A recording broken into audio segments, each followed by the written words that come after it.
Manuel Martínez, muy buen día, ¿cómo estás? Muy bien, Jesús, ¿tú?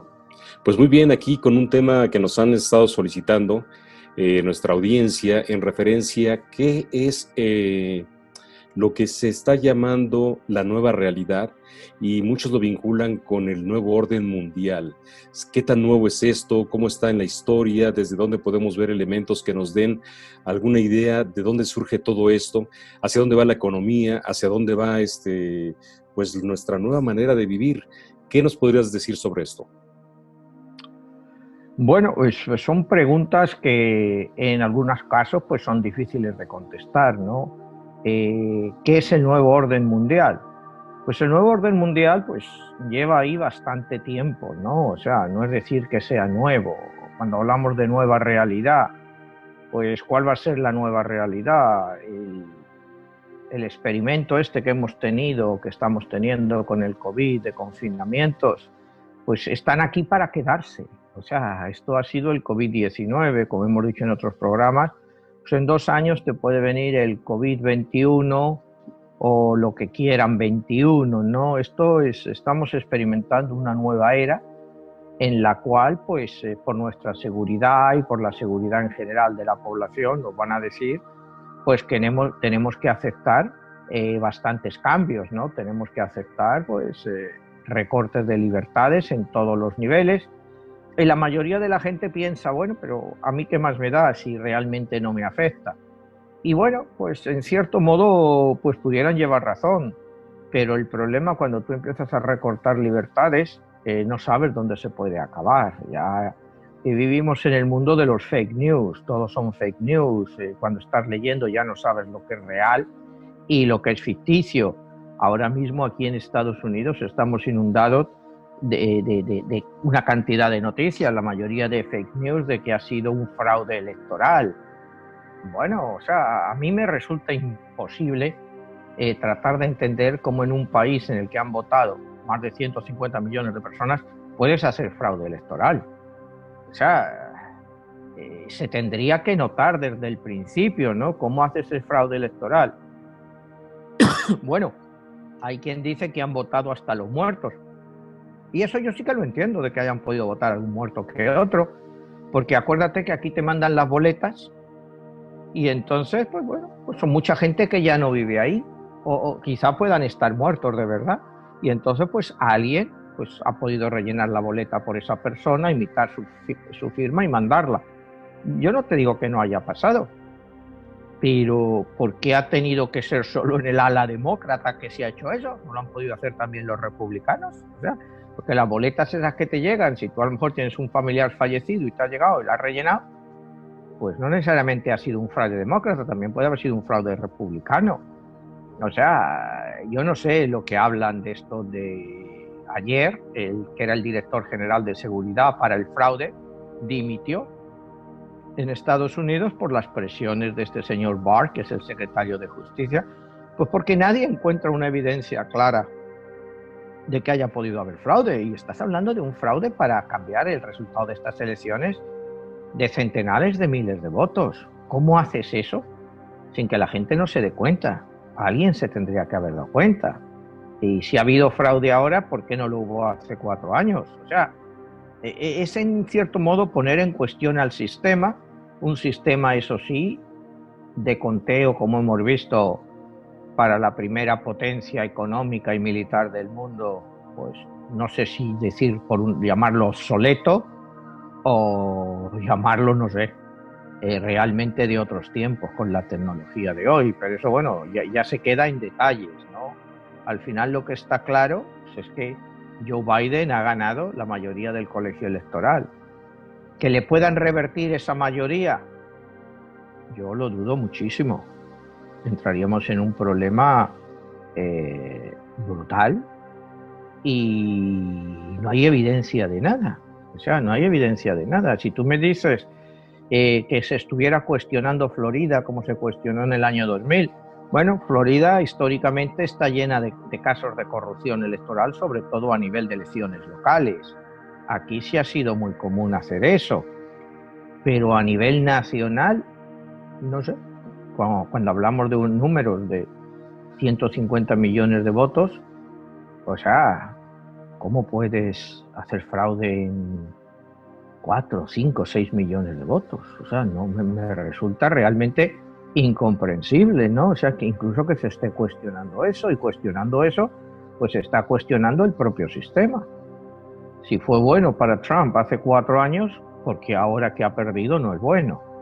¿Me entiendes? Pero claro, el país está tan dividido que sí, que de repente ha habido fraude, pero ha habido fraude bajo la administración Trump que lo ha permitido. No sé si me entiendes, es todo muy inconsistente. O sea, porque si pensaban que iba a haber fraude, como el presidente llevaba diciendo por varios meses en el voto electoral por correo, pues ¿por qué no se ha tratado de hacer algo? Y aún así, ¿cuál es el fraude? En el sentido que algunas papeletas han llegado fuera de la fecha ya después de las elecciones. Bueno, hay estados que permiten llegar hasta 3 y 4 días después. Es una cuestión local, estatal, donde pues, cada estado tiene sus propias regulaciones. Hay estados en los que puedes votar 2 semanas antes, como es el caso de Florida, personalmente. Yo es como lo hice, yo voté hace 2 semanas antes de las elecciones.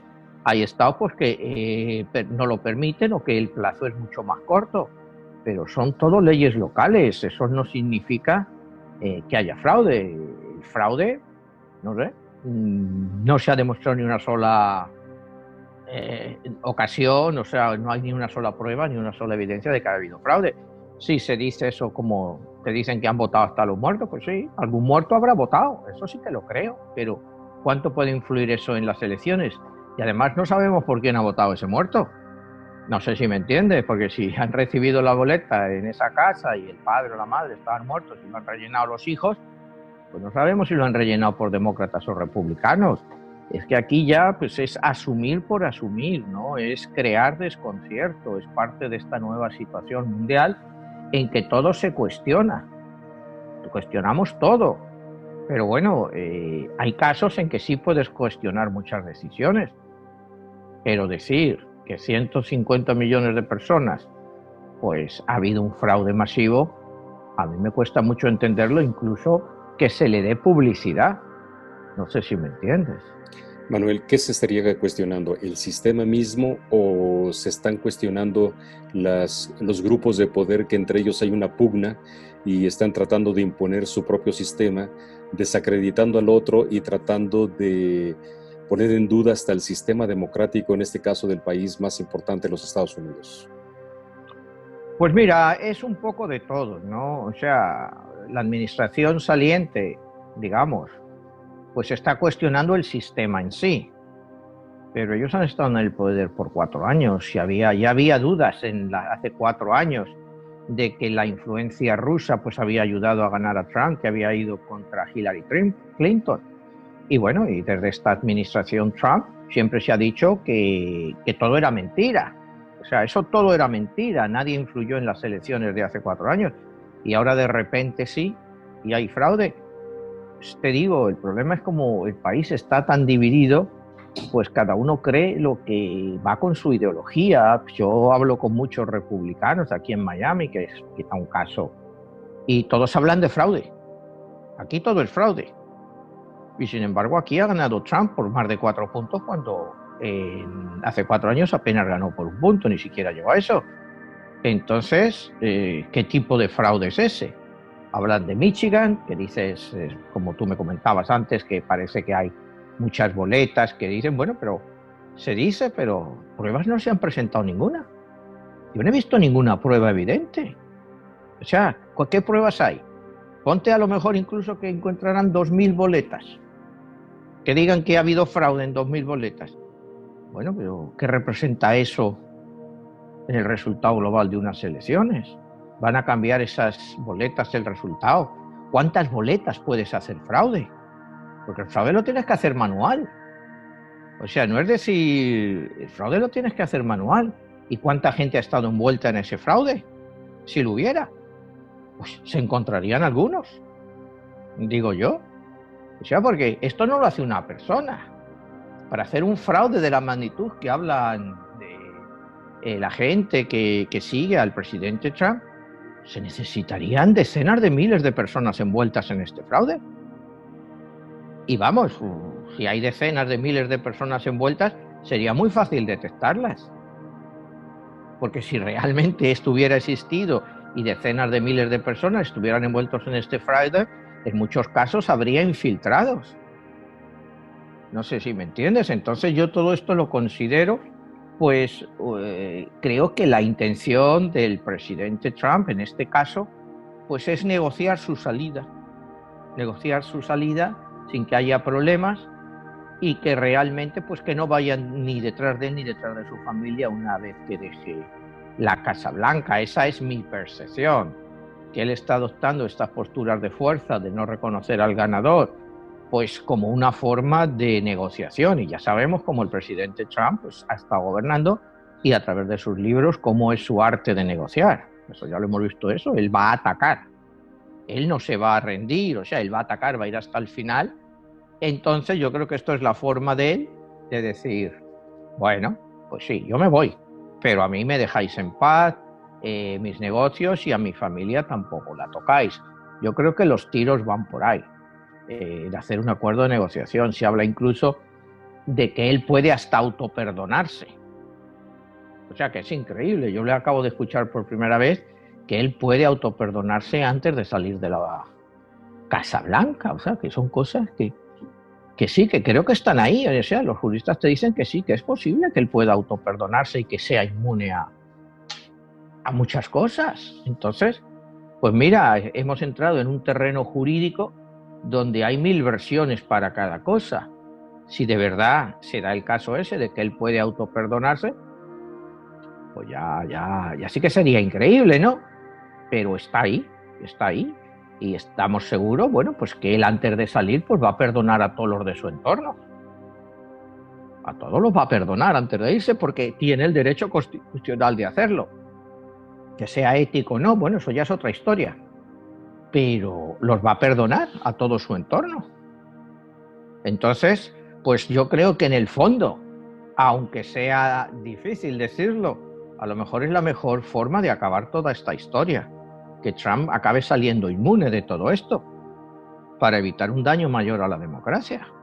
Porque claro... Manuel, ¿qué mayor daño a la democracia que la impunidad?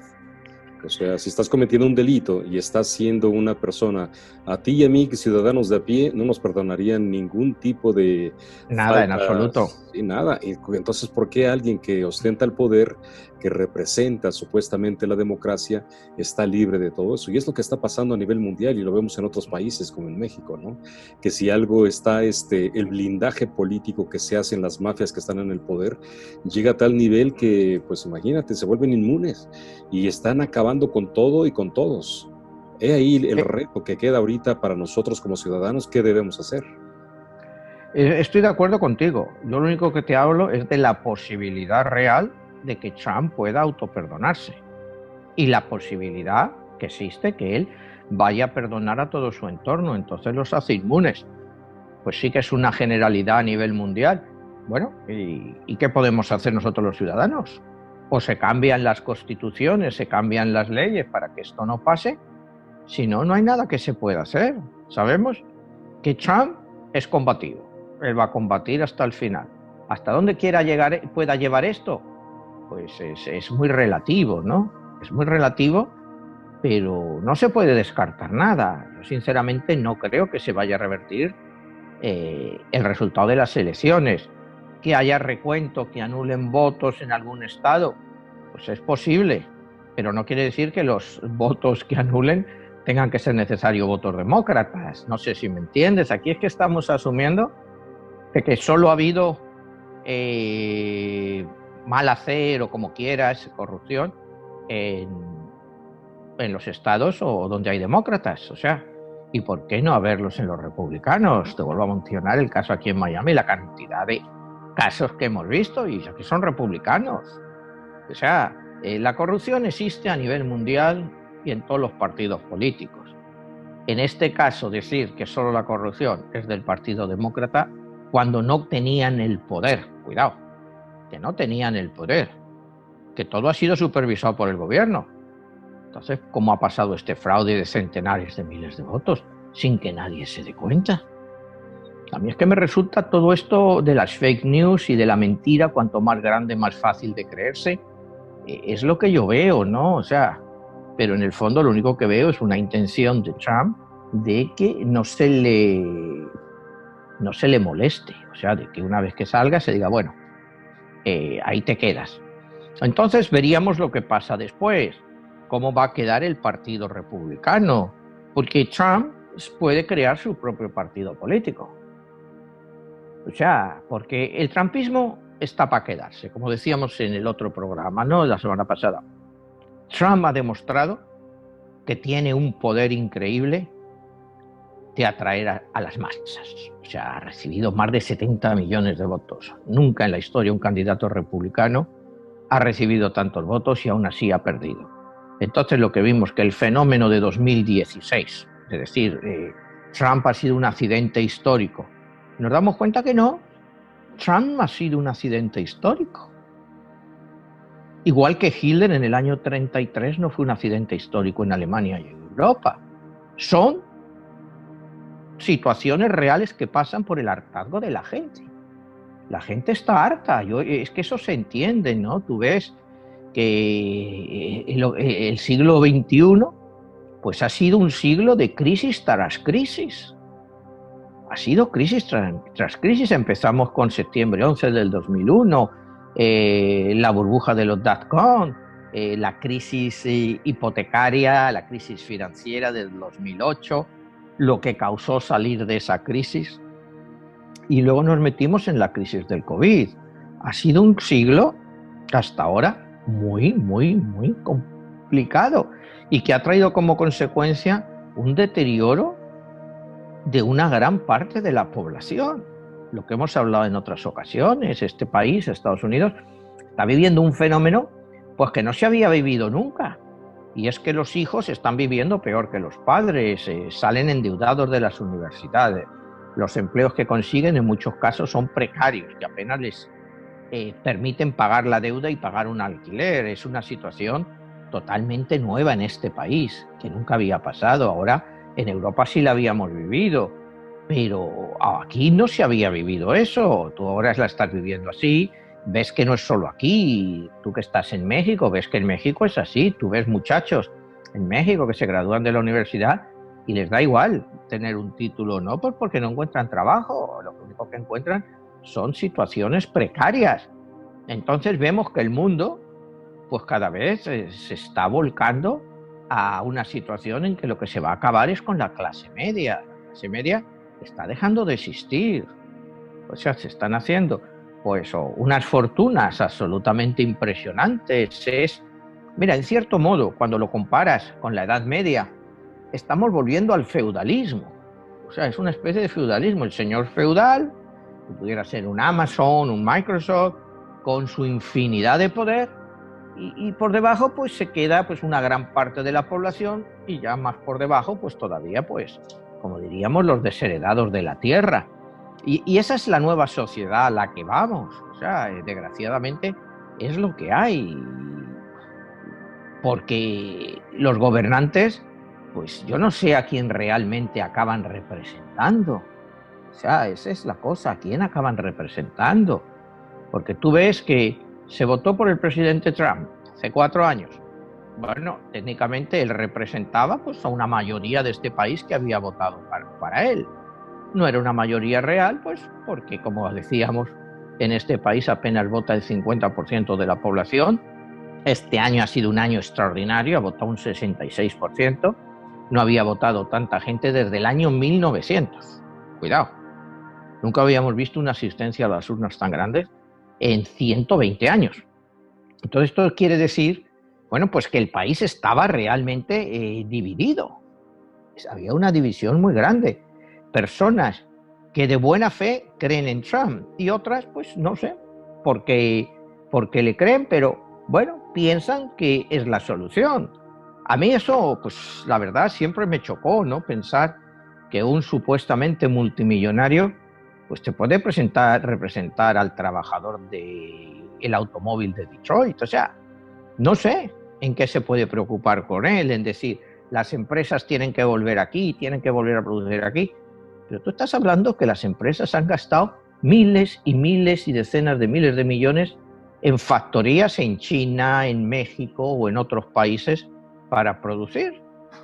¿Cómo de repente pueden toda esa tremenda inversión que han hecho, dejarla y venirse a producir aquí?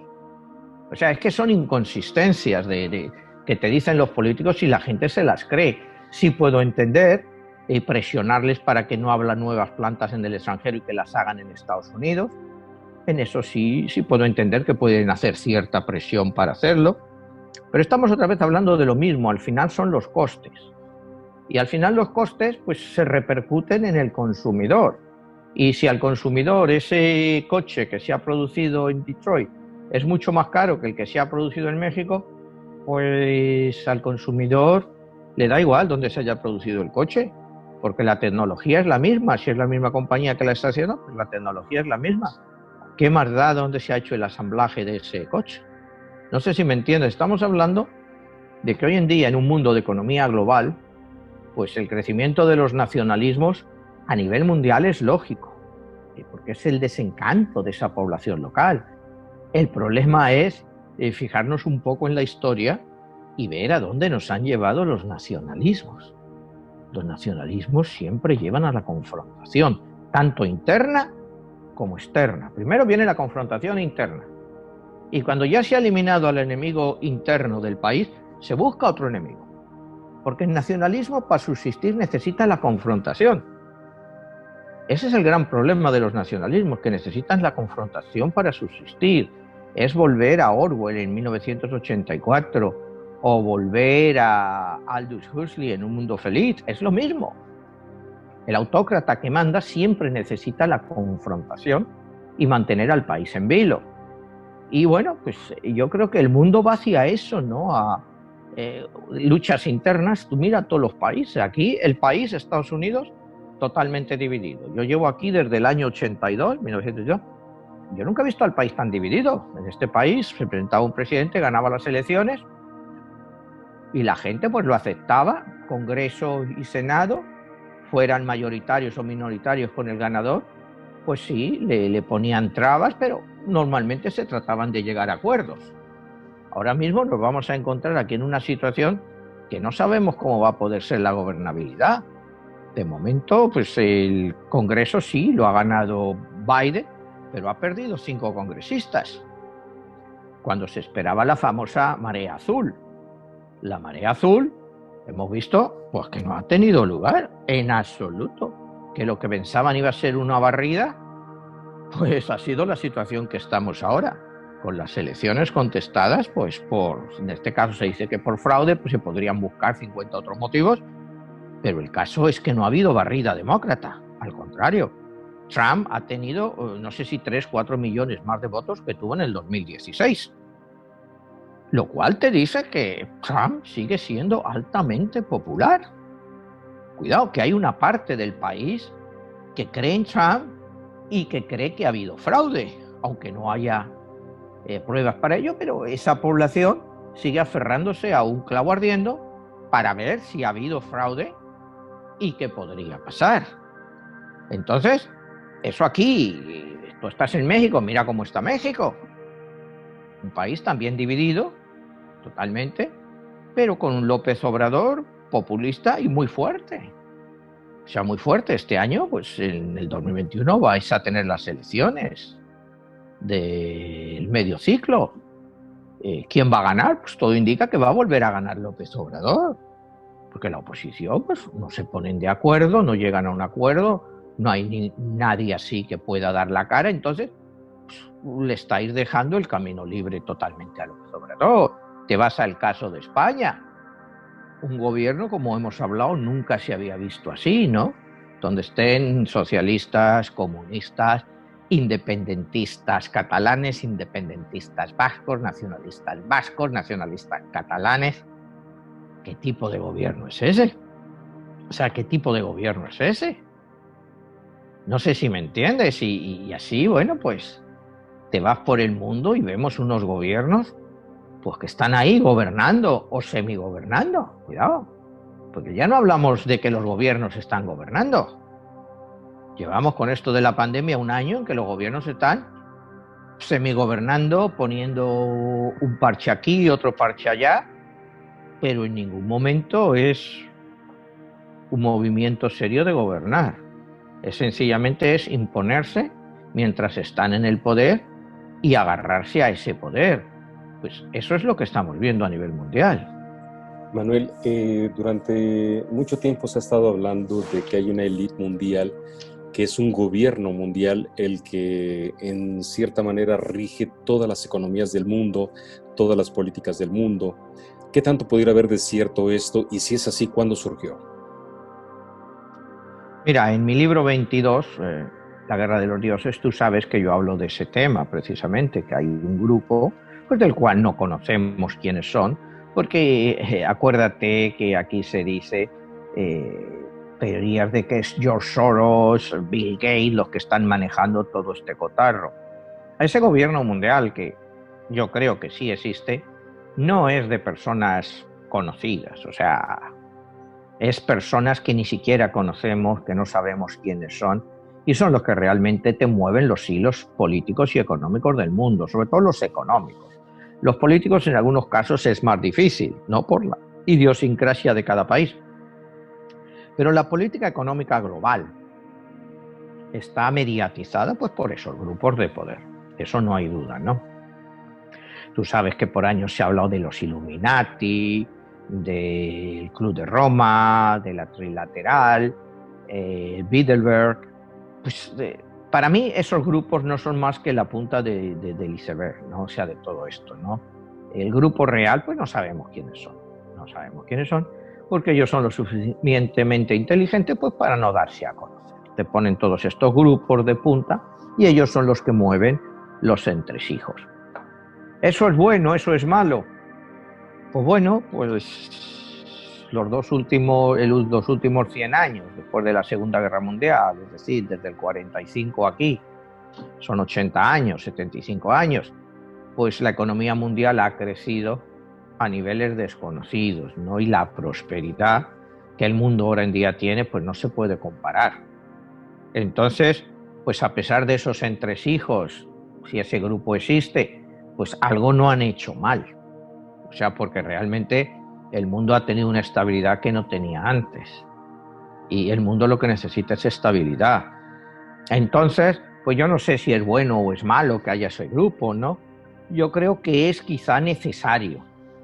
Quizá es necesario, ¿no? Porque los países, o sea, la gente se deja llevar, pues, o sea, por su estómago, como yo diría, ¿no? O sea, la gente muchas veces, pues, no piensa. O sea, la gente le da igual, la gente vota diciendo este tipo me va a arruinar, es el caso que estamos viendo aquí.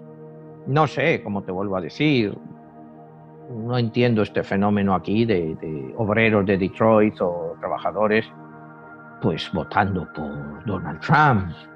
No sé, un señor pues que tú le has visto, pues que si sus campos de golf, sus mansiones y la gente de allí pues recibiendo los food stamps, ¿no? Entonces, cuando tú hablas aquí en Miami y les preguntas eso y dicen, bueno, es que aquí va a venir el socialismo comunismo con Biden. Y le comento yo a la persona esta, digo, bueno, ¿usted recibe food stamps? Dice, sí. Digo, bueno, ¿y eso no es socialismo? O sea, ¿eso no es socialismo? Porque yo de mis impuestos tengo que pagarle a usted $190 al mes para que compre food stamps. O sea, para que le den food stamps, para que a usted no le cueste la comida. O sea, es que te digo, es irracional, ¿no? O sea, decir que este país con Biden va a ser socialista, o sea, es no entender la naturaleza de este país. O sea, este país nunca podrá ser socialista. Podría dirigirse un poco más hacia la socialdemocracia, digamos, en ciertas áreas, ¿no? Hoy precisamente creo que hay una reunión en el Tribunal Supremo para debatir los restos que quedan del Obamacare. Pueden quitar el Obamacare y van a dejar a 20 millones de personas sin seguro médico. O sea, ¿es eso socialismo? Bueno, pues no sé, si que a las personas que no tienen digamos, un acceso fácil a a los hospitales, a las medicinas, el gobierno les dé una ayuda. Pues bueno, yo recuerdo cuando Trump llegó que dijo que iba a acabar con eso y que como consecuencia de eso, como había muchísimos millones de personas que estaban subsidiando a esos 20 millones de personas que tenían el Obamacare, pues que los seguros automáticamente, los seguros médicos iban a bajar. A mí en los últimos 4 años mi seguro médico no ha hecho más que subirme todos los meses. Oye, yo estoy pagando $1.695 al mes por mi seguro médico. Si tú me dices a mí que eso es normal, pues bueno, pues te diré que alguien quiera modificar eso, si eso es socialismo, pues ya me dirás tú qué es. O sea, yo no lo podría llamar socialismo, o sea, son precios irracionales. Obama trató de hacerlo, pues que gente que no tenía que tuviera acceso a eso.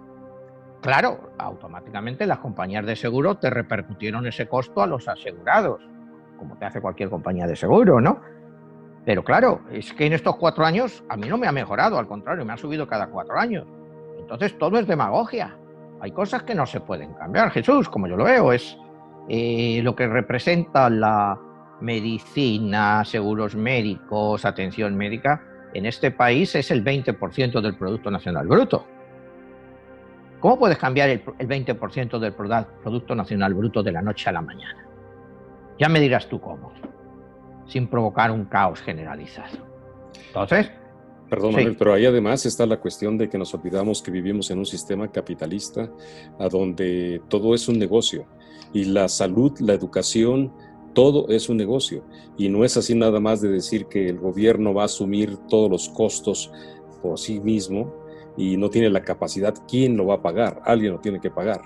Y la cuestión es quiénes son los que están detrás de ese negocio, que son los que están haciendo que esto suba todo el tiempo. Es interesante ver todo lo que estás diciendo, Manuel. Me gustaría tocar un poco el tema de lo que estábamos hablando del nuevo orden mundial y la nueva realidad. En tu libro de 11, el código secreto, pareciera que en los billetes de dólar, ahí es a donde se menciona el nuevo orden mundial.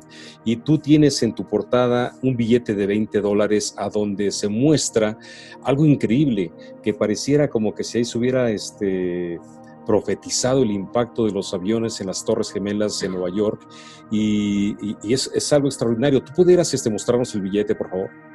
Sí, vamos a ver si lo podemos hacer. Mira, este es un billete de $20, no sé si se ve bien ahí. Es un billete de $20. Aquí ves a Andrew Jackson. Andrew Jackson fue el 7º presidente de los Estados Unidos. Se presentó a presidente en 1824 y ganó la elección popular, pero fue derrotado en el colegio electoral. Se volvió a presentar como presidente en 1828, ganó las elecciones. Entonces, entró con un programa. Él no quería lo que se llamaba el Banco de Estados Unidos, que era el equivalente, el primer banco de Estados Unidos, a lo que es hoy la Reserva Federal. Consiguió abolirlo, o sea, no lo abolió, no le renovó su mandato. ¿Entiendes? Entonces se podían emitir billetes, los bancos podían emitir billetes, en fin, era la situación entonces. Entonces, en 1829, cuando él entra de presidente, otra vez 1 y 8, 9, 2 más 9, 11, 9, 11, él empezó a hacer todo este tipo de tácticas. Aquí por la parte de atrás del billete de $20, como ves, está el dibujo de la Casa Blanca, que era donde se suponía que iba el cuarto avión, que no logró estrellarse ni contra las torres ni contra el Pentágono, ¿no? Entonces, cuando hacemos aquí un avioncito, o sea, vamos a hacer un avioncito con el billete de $20, como lo hacíamos cuando éramos pequeños, este billete nos demuestra una cosa muy interesante. Vemos, pues vamos, estoy haciéndote el avioncito, no sé si se ve bien aquí con zoom, pero bueno, yo creo que sí. Y está pues, mira, ¿ves? Aquí hay un avión, ¿ves? Es un avioncito, un avión, ¿no? Cuando tú pones la vuelta a este avión, te das cuenta que aquí, no sé si se ve bien, se ven como si fueran las dos. Ahí es donde se ve bien. Se ve bien, se ve el impacto de los dos, las torres gemelas y los dos impactos de los dos aviones tal y como quedaron. Y por un lado ves que dice United y por el otro American, que fueron los dos aviones, las dos compañías que estallaron sus aviones, uno de United y otro de América. ¿Qué veracidad puede tener este billete como predicción? Bueno, pues tú sabes que en numerología pues tienes que buscar los patrones. O sea, ¿cómo es posible que este billete, cuando tú lo pones así, te muestre exactamente el lado en que las torres gemelas fueran impactadas y exactamente las dos compañías, American y United? Podían haber sido Southwest, no sé, Alaska Airlines, pero fueron United y American, lo mismo que dice el billete. Entonces, pues claro, es una predicción, pasa que hay que encontrarla. Si le das la vuelta al billete, ves aquí que es quizá la primera imagen que vimos del Pentágono cuando estalló ese tercer avión que estalló contra ellos. Y bueno, pues es un avión y un impacto pues que se ha cuestionado mucho, ¿no? Porque no quedaron ni un resto del avión. No quedó nada. Así mismo. No quedó ni un solo resto del avión. Nada, nada, nada. Todo desapareció. Bueno, pues es muy raro también, ¿no? Que se pulverizara todo. Y después aquí, en este mismo avioncito, pues ves aquí, In God We Trust, creemos en Dios, que es muy parecido a lo que se supone dijeron los 19 terroristas cuando estallaron los aviones contra las Torres Gemelas, que es Allahu Akbar, Dios es grande. O sea, son muchas pautas, ¿no?, que hay que nos dan las monedas. Entonces, todos sabemos que el atentado del 11 de septiembre pues fue un atentado no solo político, sino también económico, que dañó mucho la economía de Estados Unidos y la economía mundial. Entonces, el objetivo terrorista era ese, pues atacar a Estados Unidos en su centro financiero y a la vez debilitar su economía, ¿no? Ya después del 9/11, pues ya sabemos todo lo que ha venido pasando, ¿no? Pues nos han quitado un montón de libertades, bueno, dicen que por nuestro bien, y pues, lógicamente pues tienes que creer a nuestros gobernantes, ¿no?, que lo hacen pues por nuestro bien. Y ahora hemos llegado a esta fase del COVID en que también pues se nos han quitado libertades, hay toques de queda, hay infinidad de prohibiciones y todas son también por nuestro bien, ¿no? O sea, no sé, el mundo va cada vez más a Orwell y a Huxley, ¿no? O sea, eso está claro, ¿no? Y cada día estamos más cercanos de eso. Pero ¿qué pasa? Pues que a la mayoría de la población pues no le importa, porque en el fondo no le afectan. O sea, afecta a gente que denuncia este tipo de cosas, ¿no? A una persona normal no le afecta. Manuel, que si no nos afecta, después del 9/11 se perdieron libertades civiles impensables. Por supuesto que nos afecta, pero la mayoría de la gente no se da cuenta de que les afecta, porque muchas de esas libertades, Jesús, pues nunca las has utilizado. O sea, es lo que pasa, ¿qué libertades tú utilizas ahora que no tenías antes? O sea, dime, quizá muchos casos, derecho de críticas, derecho, tienes unos controles brutales en los aeropuertos, pero a mucha gente pues no le molesta, le acaba dando igual, porque piensan que es por nuestra seguridad y bueno, pues pero Manuel, parte de razón llevas.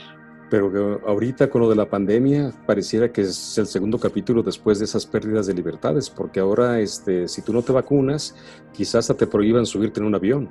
Y si tú no muestras un pasaporte sanitario, pues resulta ser de que con toda esta cuestión de que también está en tela de juicio si la vacuna sirve, si la pandemia en su totalidad es real, si los números que se han manejado han sido maquillados o manipulados, y que sea una manera también de controlar a las personas hasta para poder desplazarse, ¿no? Pues sí, se podría utilizar para eso no hay duda. Como te digo, vivimos en una nueva época en que todo se hace por nuestro bien. Entonces, si por nuestro bien o por el bien de otras personas, si no tenemos la vacuna, no se puede subir a un avión, pues la mayoría de la gente lo aceptará como algo normal. ¿me entiendes? Ayer parece ser que la vacuna esta de Pfizer, pues, tiene un 90% de resultados exitosos. El precio de la vacuna de Pfizer, pues, va a estar alrededor de los $20, que no es excesivo el costo, ¿no? La de Moderna está como a $27, la de Johnson Johnson se habla de que va a salir a $10. En fin, no son precios escandalosos para tener acceso a esa vacuna, ¿me entiendes? Hay gente pues que no se quiere poner vacunas, pero bueno, eso ya dependerá de ellos. No sé si me entiendes, si a ti en una aerolínea te dicen, si usted no viene, como tú dices, con su certificado sanitario de que usted tiene la vacuna, no puede subir. Oye, este es un país, en cierto modo, digamos, libre, entonces cada uno puede imponer las leyes que quiera en ese sentido. Si tú vas a utilizar o si tú vas a entrar a mi restaurante, está reservado el derecho de admisión. Si yo te empiezo a pedir en la entrada al restaurante una vacuna contra el COVID, que me des un certificado y no me lo enseñas, yo tengo todo el derecho del mundo a no dejarte, pues mi protección y la protección de los otros. No sé si me entiendes, estamos entrando ya en un tema en que ponerte más cosas te va a añadir más dificultades a todo. Pero es al mundo en que vamos. O sea, todo el mundo va a tener que tener su vacuna. O sea, es como decir, si no tienes esta vacuna no vas a subir aquí al avión este o no vas a poder entrar a este establecimiento. Y en cierto modo, pues con el pánico que se ha generado, pues es lógico, Jesús, es lógico. Se va a ir a perder libertades individuales supuestamente para el beneficio de la mayoría. Entonces, con eso hay que contar. El problema es que a partir de este experimento, bueno, pueden llegar nuevos experimentos, nuevas cosas, y cada vez exigirnos más y más. Me preguntabas antes cuál va a ser la nueva economía mundial. Pues la economía mundial, yo creo, ¿te acuerdas al principio cuando llegó el COVID a finales de febrero o marzo? Y se decía, después de todas estas ronas, la gente encerrada, pues vamos a salir todos mucho mejores de este confinamiento. Y yo creo todo lo contrario. La gente va a salir muchísimo peor de este confinamiento. Va a salir gente más egoísta, más preocupada por él, menos preocupada pues por las personas que le rodean. Es una de sálvese el que pueda. O sea, esa es la nueva sociedad que va a salir, una sociedad muchísimo más egoísta. Y añádele que ahora todos somos sospechosos de ser portadores del virus. Si tú ves a tu semejante, simple y sencillamente si no trae el tapabocas o no trae las medidas que ellos han considerado que son las que puedan prevenir el contagio, tú lo ves como una amenaza. Yo vi un artículo que decía varios estudiosos en unas universidades que ahora es el enemigo silencioso y el enemigo invisible. Y nosotros, cualquiera de nosotros, somos ese enemigo. Y eso es lo que ha derivado a esta pandemia. Pues sí, no hay duda de eso, ¿no? Porque tú puedes estar aquí con una persona, te la encuentras en el ascensor, o sea, pues la has conocido de toda la vida. Y ahora, bueno, pues aquí en Miami son 2 personas por ascensor, uno a cada lado. Pues ya todo el mundo lo miras con resentimiento, porque no sabes, oye, a ver si este lo va a tener. O sea, lo que ha hecho esto es una situación de desconfianza a nivel general. Ha habido una situación, vamos a desconfiar de todo el mundo. Ya esa es como hablábamos el otro día, en los países latinos, todas estas muestras de, no sé, de tocarse, de apreciación y todo eso, pues los hábitos pues van a tener que cambiar, sobre todo al principio. Y una vez que tú te acostumbras a unos nuevos hábitos, es muy difícil que vuelvas a los antiguos. O sea, ya te digo, la situación, pues sí, va a ser de mucha más prudencia en todos los aspectos. Y lo que no sabemos, te digo, es cuál va a ser la reacción nuestra, cómo va a estar el mundo de aquí a 2 años. Eso no lo sabemos, Jesús. Yo te digo, yo veo un mundo de mucha más desconfianza a nivel general, problemas con los países a nivel de comercio. Aquí decías, con Biden la cosa va a estar mucho mejor, va a ser un presidente más tranquilo. Sí, va a ser un presidente más tranquilo, sobre todo en los modos y en las formas. No creo que vaya a utilizar el insulto ni contra México ni contra Europa. Va a ser un presidente mucho más comedido en sus formas de actuar. Pero el fondo que va a perseguir va a ser muy parecido al de Donald Trump. Él va a buscar, como se dice, America First, América primero. Eso está claro que está en su mandato. Y siempre lo había estado en los demócratas. Y vino Trump y rompió ese tabú, ¿no? Porque los republicanos pues, siempre habrían sido mucho más pro-business y les daba igual de dónde viniera el negocio. Y sin embargo, Trump pues, cambió un poco la naturaleza del Partido Republicano. Hay que ver ahora, después de estas elecciones, qué pasa con el Partido Republicano. Porque Trump ha podido perder las elecciones, pero el trumpismo está para quedarse. El trumpismo está para quedarse. Entonces, a mí no me extrañaría que Donald Trump pues, formara su propio partido político. Trump y lo que sea. Democracia por Trump, Trump America, algo así. Y eso sería nefasto sobre todo para los republicanos. Pero acuérdate que las elecciones en este país son siempre a sistema mayoritario. Si Donald Trump dividiera el voto republicano, digamos que fuera un 50% contra un 50%, y Trump se lleva un 22, 23% y el otro candidato republicano se lleva un 27%, pues le están regalando todas las elecciones a los demócratas. No sé si me entienden. Entonces, aquí en este país va a iniciarse un proceso pues que puede ser, que puede cambiar la naturaleza política de este país, ¿me entiendes? Porque puede dividir completamente al Partido Republicano. Que Trump vaya o no vaya a hacer su partido, pues no lo sabemos. No lo sabemos, pero lo que sí está claro es que Trump no va a dejar de ser una figura importante dentro del Partido Republicano, porque el Partido Republicano sabe que el nombre de Trump conlleva una gran cantidad de votos.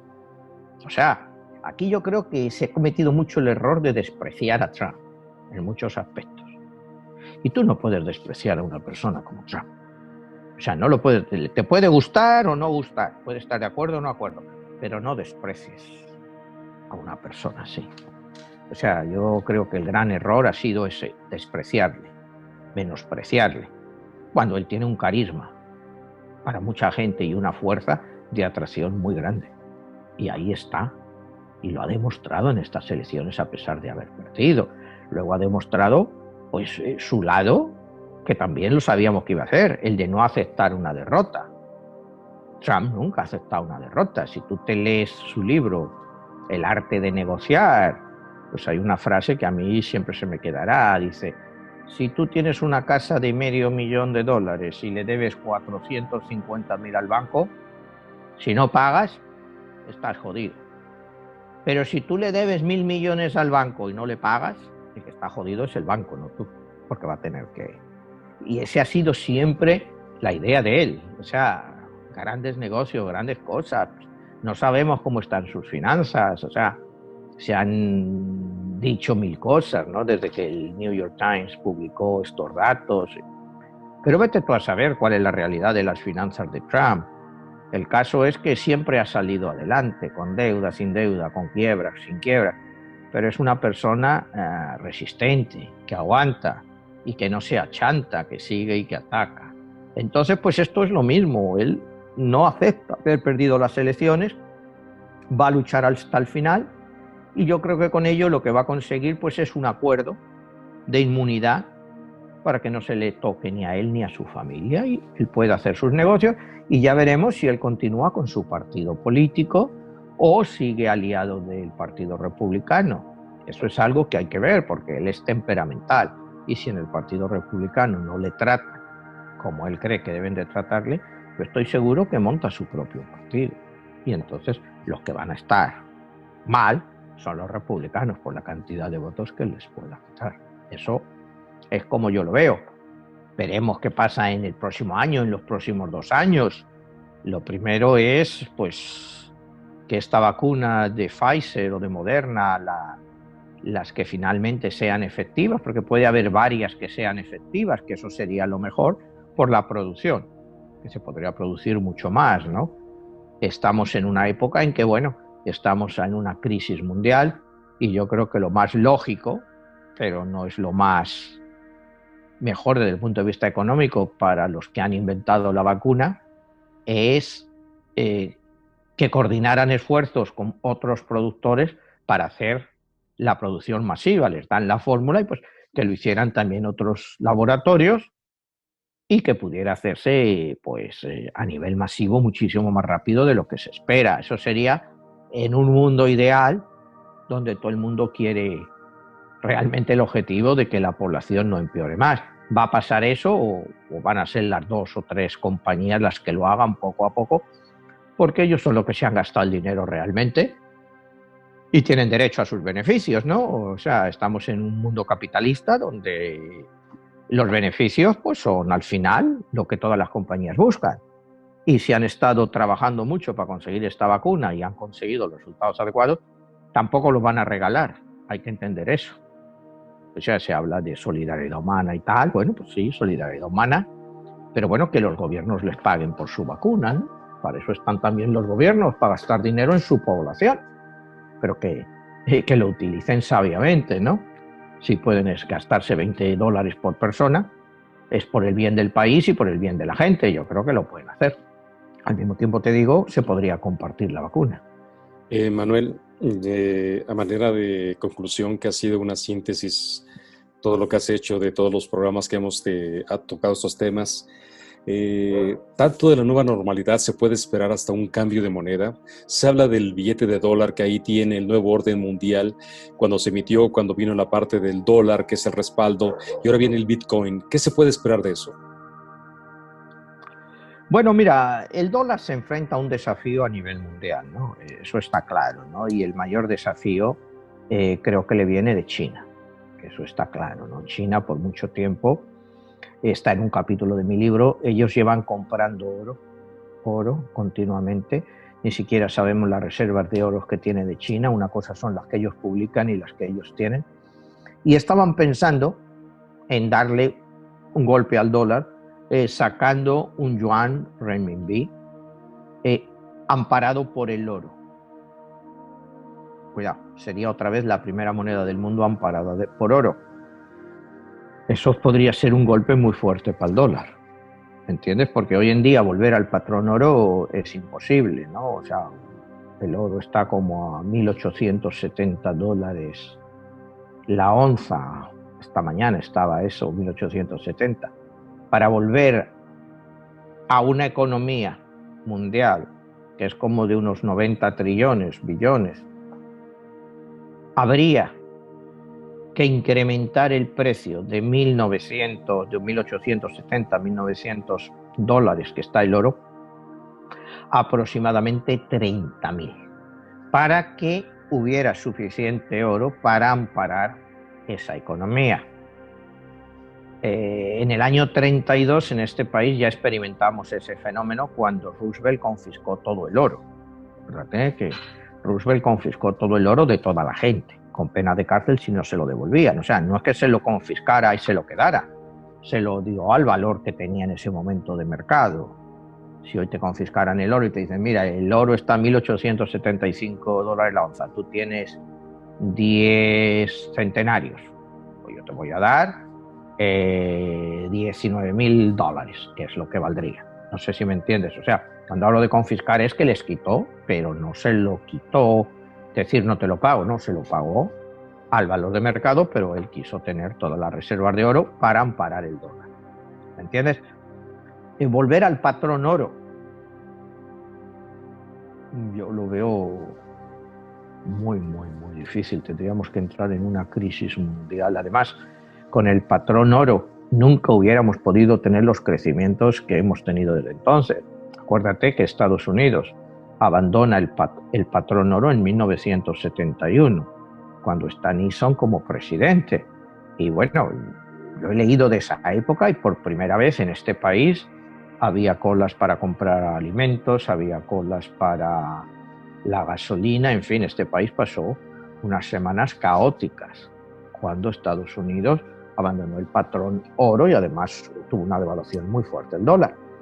Entonces, nuevas monedas, una moneda mundial, pues solo podría haber una moneda mundial amparada por el oro, pero yo no lo veo posible. El Bitcoin, bueno, pues el Bitcoin la propia práctica del Bitcoin es que solo puede haber 22 millones de Bitcoins en el mundo.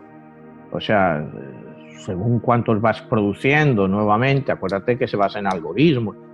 Creo que había como 19, 20 millones ya de Bitcoin que se habían logrado, ¿cómo se dice? O sea, minear. O sea, los mineros son los que hacen, los que los han hecho. Entonces, no le veo al Bitcoin como alternativa. Alguna otra moneda virtual, global, pero eso tendría que contar con el amparo de los bancos centrales y sobre todo de Estados Unidos. Entonces yo creo que estamos muy, muy lejos de ese momento, ¿no? Y eso solo vendría después de una grave crisis de las propias monedas, ¿no? De una inflación desaforada, ¿me entiendes? Entonces ahora mismo no lo veo. En 2 años yo no sé lo que podremos ver, Jesús. Hoy, a día de hoy, no lo veo factible la sustitución del dólar y de las principales monedas. Pues muy bien, Manuel, ha sido un resumen de todo lo que ha pasado y lo que pueda venir. Y pues nada, quedamos pendientes para la próxima y te agradezco muchísimo. Nos vemos hasta la próxima. Gracias, Jesús, nos vemos.